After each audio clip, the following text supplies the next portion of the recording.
Hello, everybody. How are you doing? This is S. Anthony Thomas. This is the S. Anthony Thomas Show. And you asked for it. You got it. More episodes from the archive. This is a popular episode from the archive. It was requested, and I'm going to put it here as a special edition. It's essentially the story of me being in the emergency room for 11 hours. I'm not going to elaborate any more than that because the whole episode is based on the story. All the questions will be answered in the episode. And I hope you enjoy it. Love it, love it, love it. And here we go.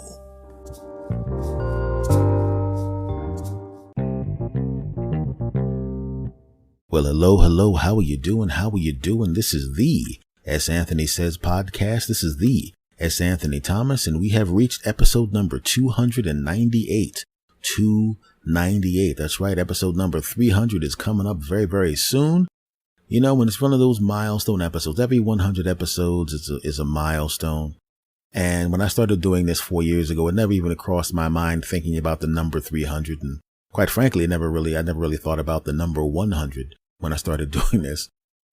Because a lot of times you're just kind of in the process of doing these things, and you don't really think about it that way. You know, I didn't really start paying attention to the fact that I was hitting episode number 100 until I started really approaching it. You know, episode number 95, 96, 97. Same thing with episode number 200. I mean, you know, you're approaching the number, but you're not really paying attention. You're just doing your thing. And as I got close to number 200, it was like 197, number 98. And now I'm at 298 and I'm approaching episode number 300. Now, the reason I'm bringing this up, because obviously you can count. You can see this is episode number 298, and you can count, so you know episode 300 is coming up. The reason I brought this up is because many times when you hit milestones, it kind of makes you reevaluate things and make decisions about whether things are things you want to continue to do, whether it's something that you figure you've made your point and there's no reason to continue. You figure, and it's not just something like this. It's also in relationships. Every time you may not even realize you're doing it, but if you're in a relationship and it's not going really, really good, or you're having a tough time, or you had a bunch of fights, there's a small part of you in your mind that's going, do I want to be a husband? Do I want to be a wife? Do I want to do this anymore? I've never been married, but I've lived with a couple of women, and there's a part of me in the back of my mind when times weren't going good, where I was thinking, do I want to be in this relationship? Do I really want to be with this woman anymore? Is there someone I could wind up living with for a long period of time or forever, or somebody I can marry, or somebody I want to raise children with? And there are times in your life where you're sitting there and you're looking at what's going on around you, and you have to make a decision whether this is something you want to continue to do. And I've had to make that decision on very, very few occasions, because most of the things that I'm doing, that I tend to do things that I want to do. So I really don't have to make those decisions that often. But it came very, very recently where I had to start thinking about things like that. I started to think about things that I'm doing right now and deciding whether or not it's something I wanted to do, including this. Now, as I approach episode 300, I started to think, 300 is a good number. You know, if I do 300 of these things and I just let them stay in the universe, maybe, put them on YouTube, or put them, just upload a bunch of them to YouTube and then have all 300 episodes on YouTube and just let them sit there. At least I can point to it and say, yes, I did that. It was fun. The people that listened to it liked it, but that's enough. And that's what I was thinking. Now, I want to explain to you why I was thinking that. It didn't just come out of nowhere. I wasn't just walking down the street or driving down the road and going, do I want to do this anymore? I was in the ER recently for 11 hours. Now, if it wasn't for that trip to the ER and the health scare that I had, there is absolutely no way I would even be thinking like that. But sometimes when things like that happen to you, you sit back and you look at all the things that are going around you, and you realize life is short in the grand scheme of things. And, there are certain things you might not want to do anymore. Now, as it turns out, I'm going to be fine. I said health scare because it was a scare, but I'm going to be fine. But I was in the ER for 11 hours. And when you're sitting there not feeling well in an ER for 11 hours, you start to think about things. And you start to think about things you already thought about, and you think about them differently. I'll explain what happened. I was asleep and I woke up. I think maybe something fell over or some noise outside woke me up. And I popped up out of the bed. And I was really getting ready to do what most people would normally do around 4 o'clock in the morning when something that they didn't do wakes them up. I was prepared to take about a shovel, dip it into a big dirt pile of obscenities and hurl those obscenities into the ether and then go back to sleep calling someone's mom a name in my head. Okay. But that's not what happened. What happened was I woke up and I felt really, really bad. I mean, really bad. And I stood up and I felt even worse. I was just feeling really, really weak. I was feeling really tired. I was feeling dizzy. And as I started to walk around, my heart started to beat very, very quickly. These are not things you want to have happen to you. Not a good idea to have these happen to you. These are not good feelings. I would not recommend these feelings to you. So the ambulance is called. And normally I wouldn't call an ambulance. I'm like, I'll be all right. But this time I figured, dude, call the damn ambulance. Call the ambulance. They show up and I'm in the back of the ambulance and they're going, and the people that show up are doing ambulance things, asking for your insurance, asking you questions. How old are you? What do you weigh? And then I decided to tell them the truth because I was like, 170. And I didn't really want to have, didn't want to feel bad and have people in the back of an ambulance look me up and down and start laughing because that would have made me feel even worse. F y'all. So I give them all the information and they hook me up to the EKG machines and I'm literally concerned, because the heart's beating pretty fast and it had slowed down at this point. And they're going through, you know how it is when you have people that are work or that are first responders. They're very, very efficient, very, very professional, and they work at a hectic pace because they don't know whether this is a life or death situation. And they're moving and grooving and touching this and pulling that and asking this and dropping this and doing that and testing this and giving me the EKG. And after they go through their little test in the back of the ambulance, I'm still a little frazzled because I don't know what's going on. But I started to notice a little bit of calm in them. And I don't understand, when you're sitting there, you kind of figure out, are they calm because this isn't really, really urgent, but they're going to take me into the hospital anyway? Or is it one of those things like, oh, this bastard will be dead in about 5 seconds. I might as well check my email. As it turns out, 5 seconds later, I was still alive, and then the ambulance takes off. But he's not driving really, really quickly. I get dropped off at the hospital, and I'm wheeled into the ER, still feeling like crap. And that's the beginning of the 11-hour odyssey of S. Anthony Thomas in the emergency room. I get into the emergency room and I look around and there's not that many people in the emergency room. Yay. I'm saying yay for 2 reasons. 1, because if you're in the emergency room, it means something bad happened to you. And 2, if there's no one in the emergency room, they'll get to my feeling badass as quickly as possible. I was wrong about that. I'm sitting in the chair watching television and I'm noticing that there are other people are starting to come filtering in, being wheeled in, ambulances coming in. Oh crap. Once again, I'm feeling bad because the other people are feeling bad, but I'm also feeling bad because some of these people are obviously in worse shape than me, which means they're going to get seen before me. I know that sounds selfish, but this is self-preservation. All right, so what? Don't judge me, you bastards. Continuing on. But then I notice no one is actually going back to the triage section. And then they start to take people back to the triage section, but it's going very, very slowly. So slowly that the people who are in the ER who are not feeling well are getting angry and antagonistic. I'm actually about to see a bunch of people who are maybe injured, maybe on deathbed duty, or not deathbed duty, but maybe on their last legs, all jacked up, people with glass still in their hair, people with blood pouring out of them.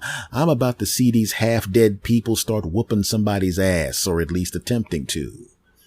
I'm hearing people on the phones cursing out the nurses. Hey, mother sucker ain't come and get me yet. I've been here all this time. I've been here 9 minutes and I have not gotten back there, man. These people ain't nothing but a bunch of dirty boobs and a bunch of bloobs and a bunch of dirty mother boob and a bloob and all of that crap. And I'm looking at the guy and I'm looking at the guy. He doesn't even look like he's that sick. He doesn't even look like he's that injured. And I'm sitting here feeling like crap. An hour goes by. I get to the triage. Then I go through, and he basically does the same crap the people in the ambulance did, except for now he has access to every medication I had in my life. Did you have aspirins when you were 5? I don't remember. Well, it says here that you did, you bastard. Right? So they wheel my ass out into the waiting room, and I get out of the wheelchair because I'm starting to actually feel a little better. And I don't want to be sitting in a wheelchair and have someone else need a wheelchair because that makes you a douche, and I'm not one of those. Now I'm watching television. And now I'm watching more people come in, and I'm noticing that every chair is full. And now there are people actually getting into physical fights with each other and starting to get into really loud altercations with the nurses in the triage section. Now, I know that the nurses are really, really professional people and would never do anything. But I'll tell you right now, if I'm going to piss off someone, it's definitely not going to be the person who's going to be administering needles to me and giving me my medicine. I'm not going to do it. There's one lady walking around cursing out everyone. And I mean, she is going to town. She's using language that is so bad that me, a professional comedian in my entire life, was going, man, that's a lot of cursing. And believe me, I heard a lot of cursing. I actually saw a bunch of people who were longshoremen walk in and go, hey, lady, calm down. Even we're shocked by that language. And they taped their ears shut. That's how bad this lady was cursing. And it seems she was picking people at random to be mad at. I mean, she had every right to be mad. We're in the emergency room and nobody's seeing us. And I'm angry too. And I'd actually had been there longer than her because now it's gone on 3 hours of the 11-hour odyssey. And I'm still sitting there and I've seen nobody. And I didn't even realize it was 3 hours until I realized that the show that I was watching was 3 hours long and now it's going off. That's a good indication. But she's picking people at random to be crazy with. And I don't like to say crazy. I know it has a negative connotation, but at the time, that's what I was thinking because I wasn't feeling well and I was angry and I was hoping she'd crazy over there, not over by me. She was actually picking people to be crazy with at random. It was almost as if there was a wheel in her head that would spin. You know, like when you watch those game shows and they spin the wheel and it go and it would stop on a specific amount of money and you'd win that amount of money. Well, I think in her head there was a big wheel and it only had 2 answers on it. Mess with them, don't mess with them. And she would spin it as she went up to everybody. She'd walk up to a person and you'd see the wheel spinning in her head. Mess with them, don't mess with them, mess with them, don't mess with them, mess with them, don't mess with them, mess with them, don't mess with them, mess with them, don't mess with them, mess with them. You mother sucker! You ain't nothing but a bleep, and your mother's a bleep, and you ain't nothing but a bleep. You think you can get in front of me in line? You think you can get in front of me in line? You mother bleep, and you ain't nothing but a bleep. I'll kick your bleep. You nothing but a bleep. Your mother's a bleep, and your father's a bleep, and everybody in your family ain't nothing but a bunch of dirty bleeps. And she was a lady that was kind of small. You know, if it was a guy that did that, I would be afraid that somebody was going to drop kick his ass. But you're not going to drop kick an older lady that's like 5 feet tall. You're not going to do that. She goes to the next person in there. Once again, that wheel spinning.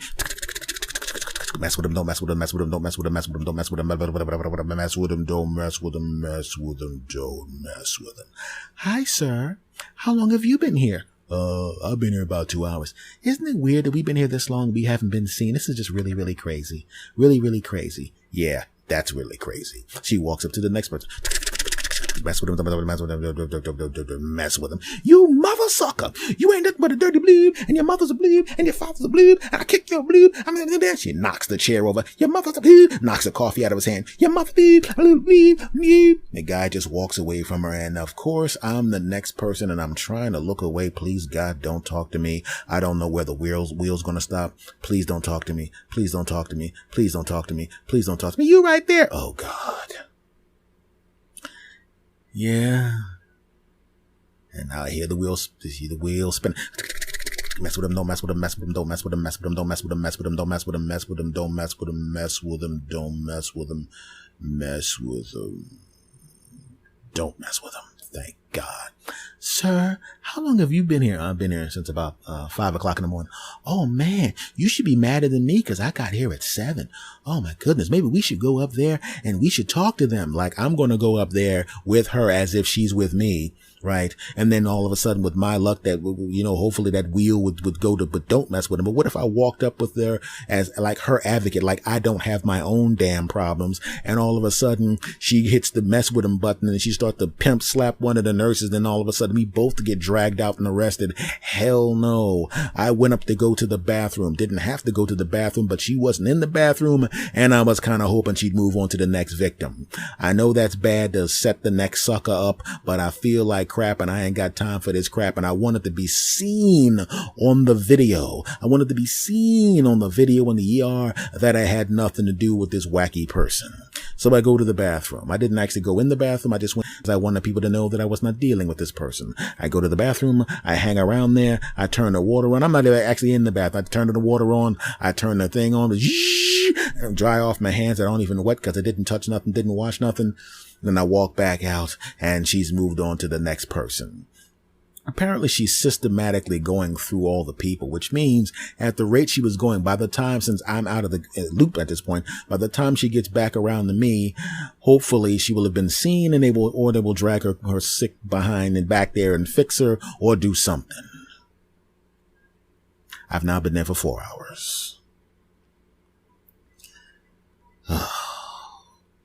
And everybody's trying to figure out why no one's getting taken back. We're all getting triaged, but we're not being taken back to the rooms. We're not being checked out. And at this point, 4 hours in, I'm starting to feel better. I'm starting to actually feel like I felt before I woke up feeling like crap. I'm feeling good. In fact, if I had woken up the way I'm feeling at that particular point, there would have been no reason to go anywhere because I would have been a normal day. I was feeling good. No pain, right?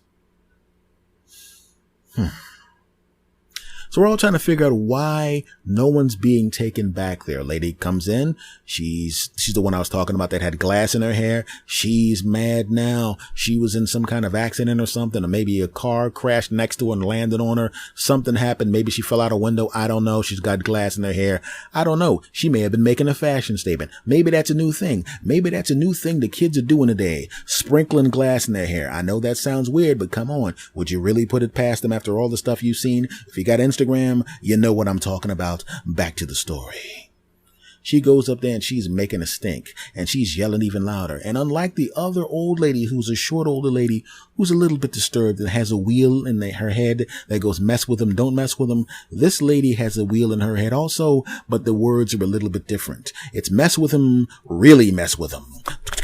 Mess with them, really mess with them, mess with them, really, really. And as it turns out, somebody went into her head and just took out the mess with them and left nothing but really mess with them, because now she's cursing out the nurses and cursing out the security guards and cursing out people who sit in the hospital and cursing out people that looked at her funny and cursing out people outside, right? She actually wrote a note and said F you to the person walking by the window. Okay, that part didn't happen, but you get the point.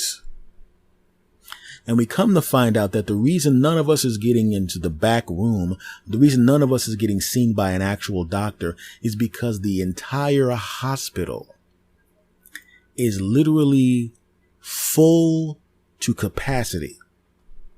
So much so that people who should have been up in the hospital are now taking up every single room in the entire ER and in the hallways. So literally they have to actually start cycling people in, as rooms become available, and rooms are not becoming available quickly. If you've ever been in a hospital and tried to check out, you know how slow that process is. Well, imagine if all the rooms were like that and you're waiting to get back there. Well, that's what the ER was like. Oh no. Now it's 5 or 6 hours. Now it's 7 hours and I'm feeling damn good. I'm sitting there going, you know what? I feel so good right now. I don't even want to go back there now. There's really no reason for me to go back there now. I feel damn good, right? I feel really good. I feel like I said, no matter of fact, I'm feeling so good right now. I'm sitting in the chair with my normal, you know how you sit in the chair when you're feeling good, you're like that swag, sit like, yeah, I'm the man, you know what I mean? I came into the hospital all curled up like a punk, but now look at me, you know what I'm saying? You want to look around and flirt with the girls, but you really don't want to flirt with the girls because it's really kind of hard to talk to a woman when she's sitting there with glass in her hair and some dude's leg in her lap, Not with a dude sitting there with his leg on a lap, literally just the dude's leg in a lap. I don't know what happened to him, but I have a feeling he's not in this hospital. She did not have a leg in her lap. And we're just sitting there. Now, when I'm sitting there, I notice, I'm like, oh man, I've been there such a long period of time. This is how long I've been there. I've been there, I think it's like, at this point, it's 7 hours. My phone, which was not fully charged, is now almost dead. And I see on the wall, they have free phone chargers, which is great. You go up to the phone charger, you open it up, you put your phone in, you plug your phone up, right? You type in the code or whatever that crap is, and then you do what you got to do to make sure you plug it in, and then everything's great. And it was a really simple process. All the young people, young people like me and younger, we had no problem with it. We all plugged it in, and it was a very simple process. Took about 15 to 20 seconds. Not a big deal. All done. All systems go. But then you see all the generation gap, the live show, right? A lot of times there's a generation gap and old people will say stuff behind your back or talk about you when you leave, or your music sucks. This time you actually could see the generation gap in action, and you could tell anybody over 55 years old, for some reason, had no idea how to work that machine at all. All you had to do was plug in the phone, close the door, type in your phone number, type in your email address, pick a picture, confirm, done. Very simple. I had no problem with it. Remember how I told you how the entire ER was a volatile situation and everybody was pissed off? Well, just imagine if the hostile young people who know how the process works and have already charged their phones twice because they've been there in the ER that long are now standing in line behind confused old people who don't know how to work the machine. We'll be back right after this short break. And now, back to the show. How do you think that went? Do you think any of the younger people were saying really, really snide, anti-aging comments behind the old people's back? And, well, let me give you a hint. Yes, they did. This old mother sucker. And he didn't say sucker. Don't even know how to work the thing. If you don't know how to work that thing, if I was an old mother sucker, and he didn't say sucker. If I was an old mother sucker, I would just get out the way and let some young people use the machine. You know what I mean? I'm just saying, you know what I mean? If I was a young, you know what I'm saying? If I didn't know what the F I was doing, I would just move the F out the way and move the F out the way so somebody who know what the F they doing could actually use the mother sucking. He didn't say sucker, and he didn't say effing, by the way. Use the machine. I'm just saying, I'm saying that old people are stupid. I'm just saying that old people ain't as smart as they think they are. And now the old guy's in front of the young guy, and he kind of figured it out. He kind of knew exactly what was going on. He had figured out the machine. I see at this particular point, he's at the point of the process where you just hit the button for the picture, which means if he hits the button for the picture and hits the confirm button, he's done. He's out of there. He's out of his way. And I saw him look down, and I saw him angle his head slightly to the right, and I saw the look of anger on his face, and I saw him hit the button to start the process over. He literally had figured it out. And he kept starting the process over. And he looks at me, and he sees me, a 49-year-old guy who's going to be 50 next year. And I'm looking at him, and he's pushing 60. And he looked back at me, and he gave me the old guy nod like, yeah, I'm going to piss this young punk off as much as possible. I'm going to start asking questions out loud as if I don't know what's going on. And he starts doing it in the old guy voice. I heard his voice earlier the same day. He didn't have an old guy voice, but he had an old guy voice now. Oh, man. I don't know what's going on. What do? Do you punch the numbers? Do you push the thing? Oh, this is confusing. I told my grandniece when she got me this phone that I didn't want to mess with this phone. And now I'm in the emergency room and I don't know what to do. And the young guy's getting madder and madder and madder and madder. And he goes, F this. And he goes and sits down. Then the old guy laughs and punches in the code in a nanosecond and plugs his phone up. And the young guy looks at him and now knows he was just played for a sucker. The old guy stops, smiles at him, and keeps walking. I tried not to laugh because now I'm feeling good, and the last thing I need to do is have a semi-injured young guy beat my ass in the emergency room. We're now at about 9 hours. You know, And I'm starting to see people start to be moved back into the back room. I'm starting to see people being moved back. I'm starting to see people being taken back into the hospital. Obviously now the rooms are starting to open up.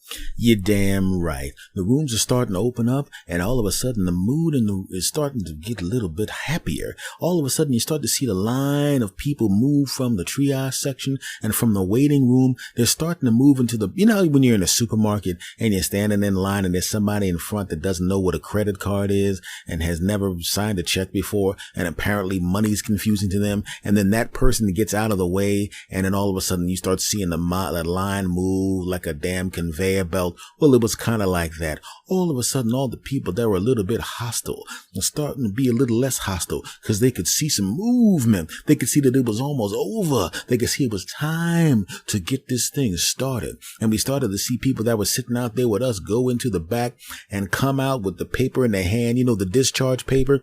You know what it looked like, which was hilarious? Remember American Idol, when American Idol was on, and then people would go into the back and they'd sing for Simon and them, and then they'd have the camera on the outside of the door with Ryan Seacrest sitting there, and they'd walk out and they'd look sad, and then they'd whip out the piece of paper that said they were going to Hollywood, and they'd jump up and down, yay, and everybody would celebrate, and then they'd leave.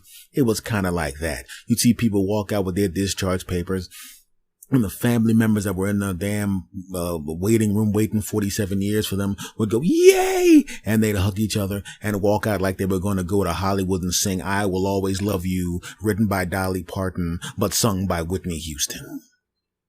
So that's what it started to feel like. And I started to see, well, there were some people that went back before I did, because there were people that were in really bad shape. And obviously I wasn't. So I really didn't give a crap. And quite frankly, my whole day had been ruined any damn way. And I was half asleep any damn way. So who cares at this point? And finally, at the 10-hour and 15-minute mark, I hear this. Mr. Thomas? Mr. Thomas? Is there a Mr. Thomas out here? And I go, that's me. Okay, Mr. Thomas. And I walk towards her, and she has this look on her face like she's waiting for me to give her a hard time. And I walked up and I said, hey, I was wondering, do you have any open rooms upstairs in the hospital? And then she starts laughing. She goes, I said, thank you. You know what? You're the first person to have a sense of humor about the thing. You're the first person that didn't curse me out and make me feel bad. Thank you very much. I really needed that laugh. And I said, well, I need something too. I need you to figure out what the heck is wrong with me. She goes, no, don't worry about it. We'll take you in the back. We'll get you taken care of. Thank you for having a sense of humor. And take me back into the room. And I can still see a lot of the rooms are full, but obviously I can see people are starting to move out. I sit into the chair. She goes, sit in here and lay back. And the other nurses will be in to take care of you. So I'm laying there and I'm okay. I said, listen, it's been 10 hours and 15 minutes. I don't give a crap. As long as I'm back here, I know that I'm going to be in good shape. I feel good anyway. Not a problem. Nurse comes back there. And here's the thing that always annoyed me. I'm getting in better shape because I'm working out with my brother at the gym and doing some stuff. So I'm getting in better shape and all of that kind of crap, right? But it's a process. And I'm in the beginning of the process, of this section of the process. So this nurse comes in and she's smiling at me, and she obviously, she thinks I'm cute and everything like that. And now she has to do the EKG, which means I have to pick up the shirts. And unfortunately, when you pick up the shirt, the extra belly does not leave you with the shirt. It still stays there. And it kind of waves at her like, hey, you thought he was cute, but look at this mess right here. Okay, it's not that bad, but it's not where I need it to be.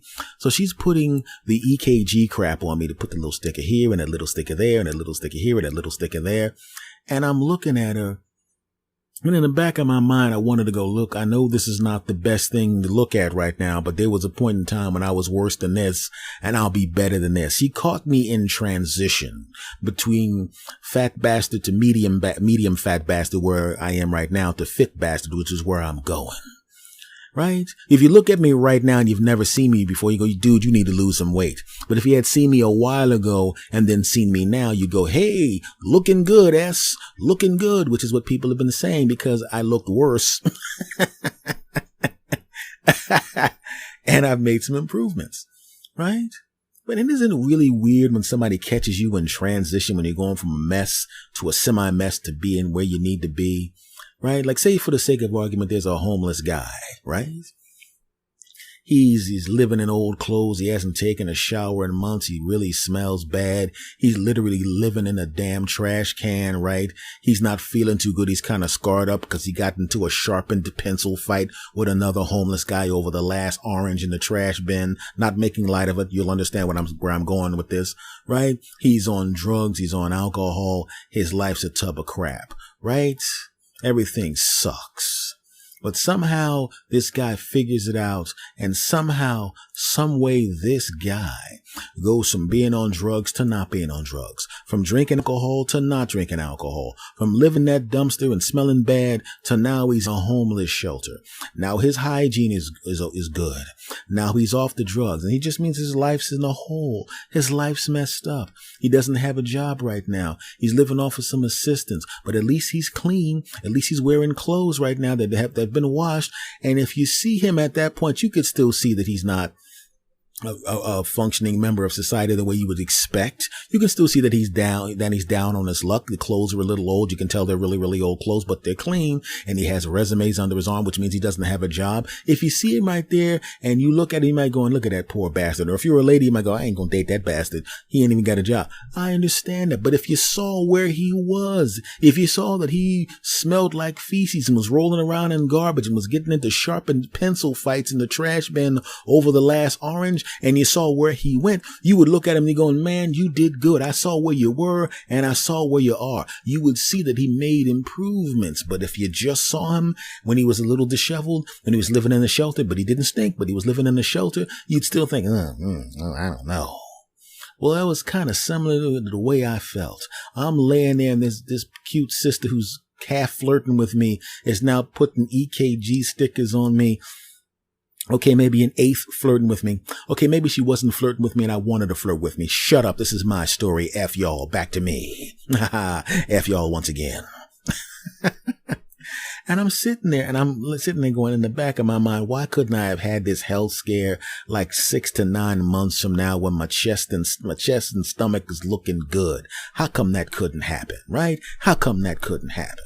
Right? How come EKGs have to put the things on your chest? How come they can't just put them on your legs? My legs look good, right? That's the one body part of mine that no matter how fat I ever got or how out of shape I ever was, my legs still look good. Everybody has those body parts, don't you? A lot of people, I should say. You have a part of you that looks good no matter what, whether you're a tub of crap or not. I have a friend of mine who turned into a tub of crap like I turned into a tub of crap. He's a middle-aged guy like me too, and we're in a similar weight loss journey. And no matter how big of a tub of crap he looks like, his arms still look like Arnold Schwarzenegger. No matter what, he could drink large sandwiches while laying down, and he'd still have the arms of Arnold Schwarzenegger. Arms look all sliced up no matter what he does. Right? And that's the same thing with my legs. No matter what a fat bastard I am, if I walk around in shorts, women are like, you a fat bastard, but them legs look delicious. And I'm like, well, could you do me a favor and not look at anything but my legs so I'll have a chance with you? And they're like, no, too bad. I already saw the rest of you. And then they say, get away from me, you fat bastard, but your legs look delicious. That's true. And I have a lady friend of mine is also a middle-aged lady, and she's also working out too. And just like us, she was a semi-tub of crap, but she was a huge tub of crap. But now, like us, she's a semi-tub of crap. But her cantaloonies, her buttocks, looks like if you just took a picture of her buttocks, a picture of my legs, and a picture of that guy's arms, you would have thought you were looking at a fitness magazine. And then you flip the page over and see the rest of it, and you're going, damn, let me flip that page back. F y'all once again. Back to the EKG. So she's giving me the damn EKG, and she looks at the thing, she reads it, and then she gives it to the doctor. The doctor gives it back to her. She comes up to me and she goes, your EKG looks amazing. And I've never heard someone refer to an EKG looking amazing. And I said, is it okay if I pull out my recorder and you say that into the recorder? She laughs and walks away. She walked away so fast I didn't get a chance to get my recorder out because I wanted her to actually say it into the recorder. Just for my own usage. F y'all, back to the story. And as it turns out, after close to 11 hours in the ER, I find out that the only reason that I was feeling like crap was, well, here's what happened. This is like I said, once again, I'm fine. I was feeling bad because I ate something that didn't agree with me. And it was very similar to when you have food poisoning. It wasn't like a harsh version of food poisoning like I had before. It was a more mild version of food poisoning. But still, when you have even a mild version of food poisoning or something like that, what happens is things begin to leave your body in liquid form. And they begin to leave your body in liquid form whether you want them to or not. And they begin to leave your body in liquid form at a high rate. And you're supposed to have a certain amount of water in your body. And if you don't have a certain amount of water in your body will get mad at you. Your body will go, look, dude, you need more water in me. And most of the time we don't pay attention. So the body will give you a little hints. It'll make your mouth dry, right?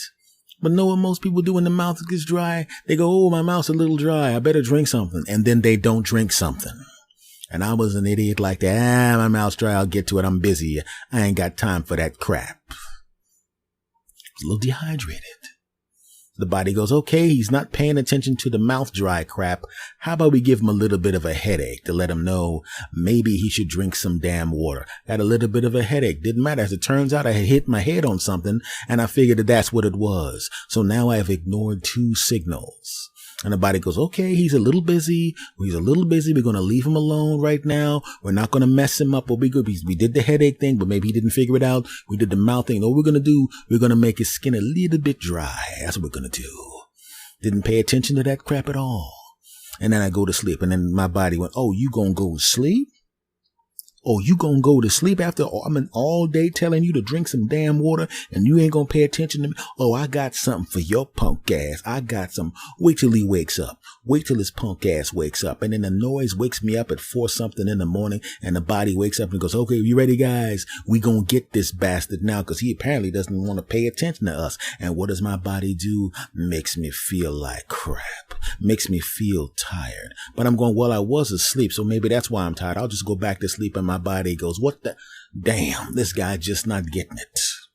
Make him dizzy. I figured, well, I did jump up kind of fast, and sometimes that happens. Wow. All right, so we're going to have to bring out the big guns. Wake the heart up. And the heart goes, what, man? I'm always working. You guys get to go to sleep. I got to pump and pump and pump for those. Was he 50 now? I got to do this for another 40, 50 years. I don't get no damn vacations. Will you leave me alone? And the body said to the heart, get him. Beat faster. And the heart goes, really? I beat fast when he's at the gym or when he sees a hot woman. I got to do this at 4 o'clock in the morning. Leave me alone. And the body says he's dehydrated. And the heart goes, oh. So he's going to not drink enough liquid and make me have to work harder. Well, I got his ass. I'm going to beat real fast, the dumb bastard. And that's what happened. As it turns out, the only reason that happens because I was really dehydrated. So I had to drink some crap. Think about that for a second.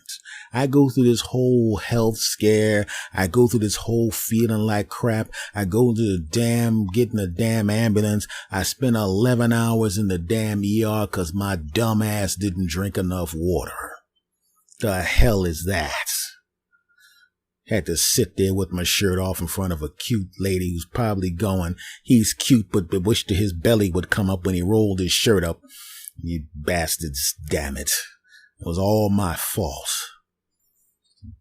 When I started this segment, I was talking about how I thought about whether or not I wanted to continue doing certain things, including this. And that's what I was thinking when I was sitting in the ER and feeling bad.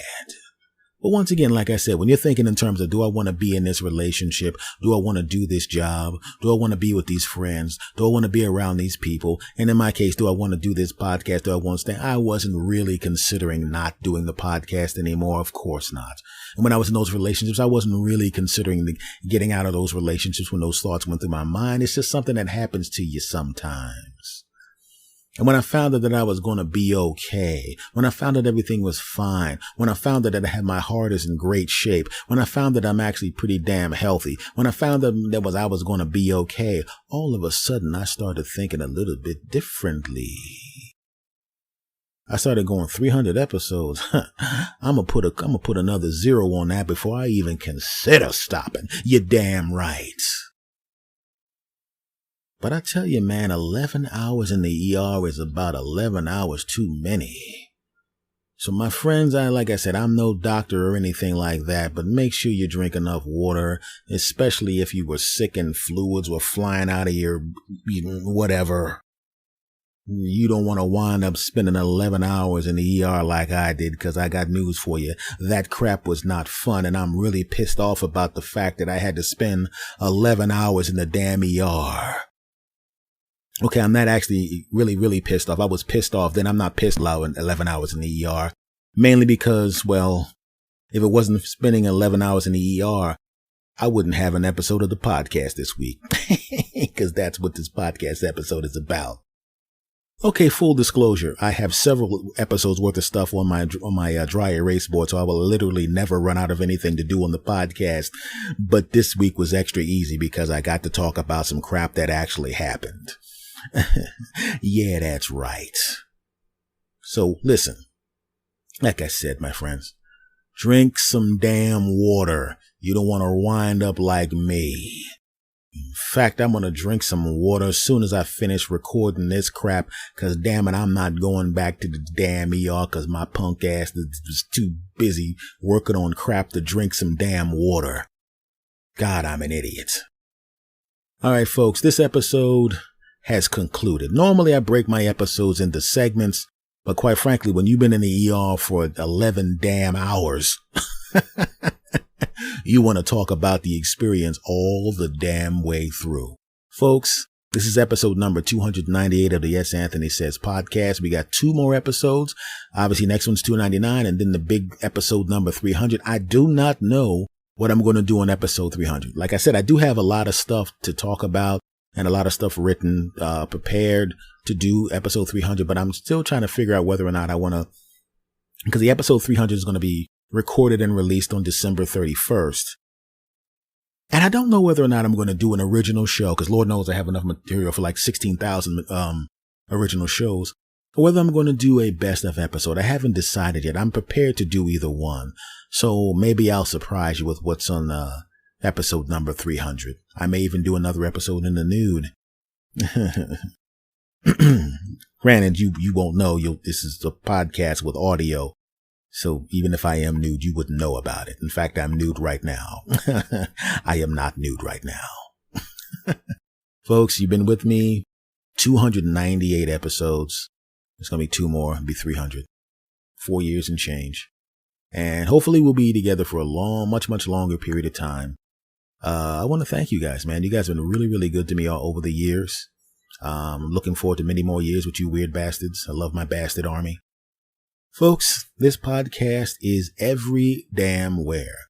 iHeartRadio, TuneIn Radio, Stitcher Radio, iTunes, Spotify, Mixcloud, Stitcher.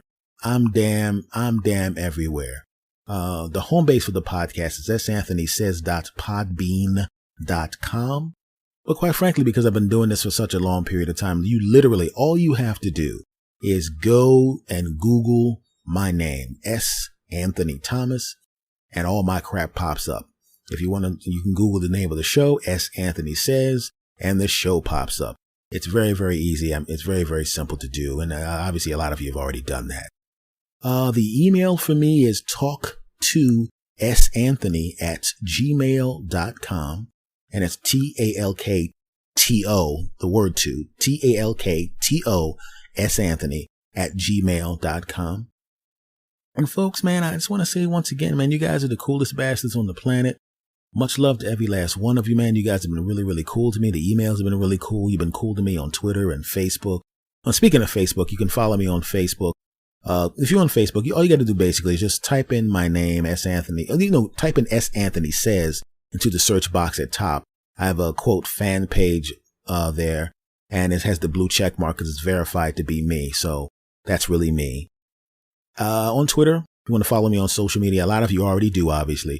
But for those of you that are new, people listening in the future, the Twitter for me is my name, at S. Anthony Thomas.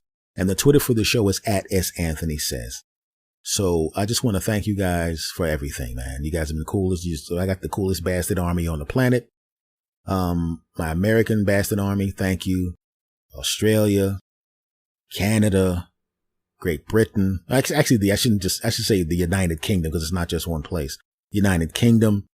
I even got some expats in China. Thank you very much. You bastards, I love you as well. And I will see you guys again next week for episode number 299 as we prepare for episode number 300. Once again, don't know what I'm going to do with it. I may just do may just acknowledge this is the 300th show and thank you bastards again and just do a regular episode. I don't know yet. But it's really great to hit that 300th episode. It's really, really a cool milestone to hit. Folks, I am going to be out of here. I'm going to say goodbye to you bastards the way I always say goodbye to you bastards. And I want you bastards to say it with me. Are you ready?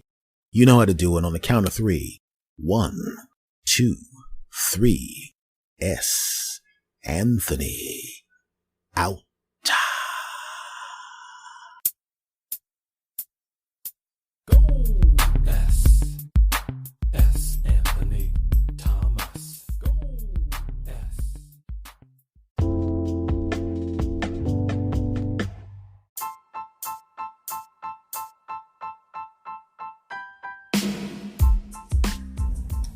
All right, everybody. Thank you very, very much. I appreciate you coming back. I appreciate the love. I appreciate the loyalty. And we will do this again very, very, very soon. Much love to you all and take care.